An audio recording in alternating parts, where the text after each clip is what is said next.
We actually, one of our most recent poems, we discussed the idea of racism in our society and how we can overcome it by just being able to sit down for a conversation between the people who have differing And ideas. I think we see the guy that mentored both of us always taught us that sort of like as far as creative arts goes, it's like there's three levels.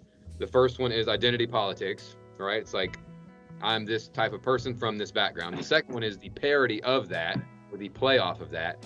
And then the top level is transcending that. So with every piece we do, we try to transcend that, not necessarily avoid it, but transcend it. So with our Daryl Davis poem, which outlines this, he's a blues musician and he's an African American blues musician who basically sought out to befriend members of the KKK, to sit down with them and talk to them, and basically force them to look at themselves in the mirror and go, wait, am I wrong about this?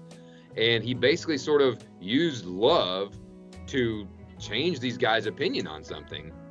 And to me, that was the hugest story because we live in a society right now where everybody gets on social media and wants to just hate on people. They just want to hate and they want to be angry and they want to make fun of people. And it's clearly not working. Like it's clearly not working. We can look at any metric that you have and it's not working. But we look at his way of doing it and it made way more sense. And I truly believe people are capable of change. And if you look at his story, everyone's capable of change. But we have too many people in this world right now that are they think that the others over there are after them, are bad, or they think that they are in a high and mighty position and they are educated. So the others over there are just trash that live in trailers that hate people all the time. And so they're butting heads. But what we find is when they sit down, they actually have a whole lot more in common than we realize. So much more in common.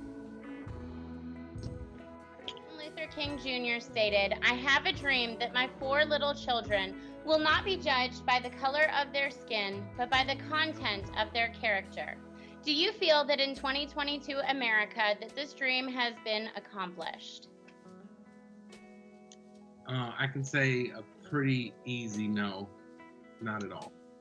I think it's something we're working on, but I think we're starting to come to a point where things are beginning to be ripped so far apart that the only way is to start bringing it back together. So for me, it's things kind of have to get worse to get better. The ball has to hit the ground in order to bounce to its highest point. So that's where I think we are. I think we're getting as bad as it can get before everybody just kind of looks around and says, like Lane said, hey, this is not working and it's time to do better.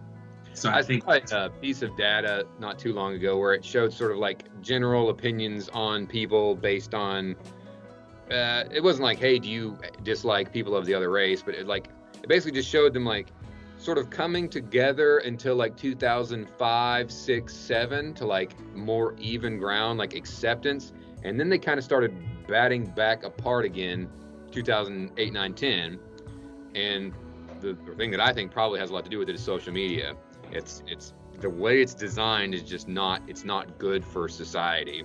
And I think we're in another realm where 20 years ago, or it's maybe longer than that, but like black kids we didn't want each other to play with white kids and vice versa. That mentality still exists, but it manifests itself in different ways. But then there's also the well, this person's opinion is stupid and is not valid because they are white.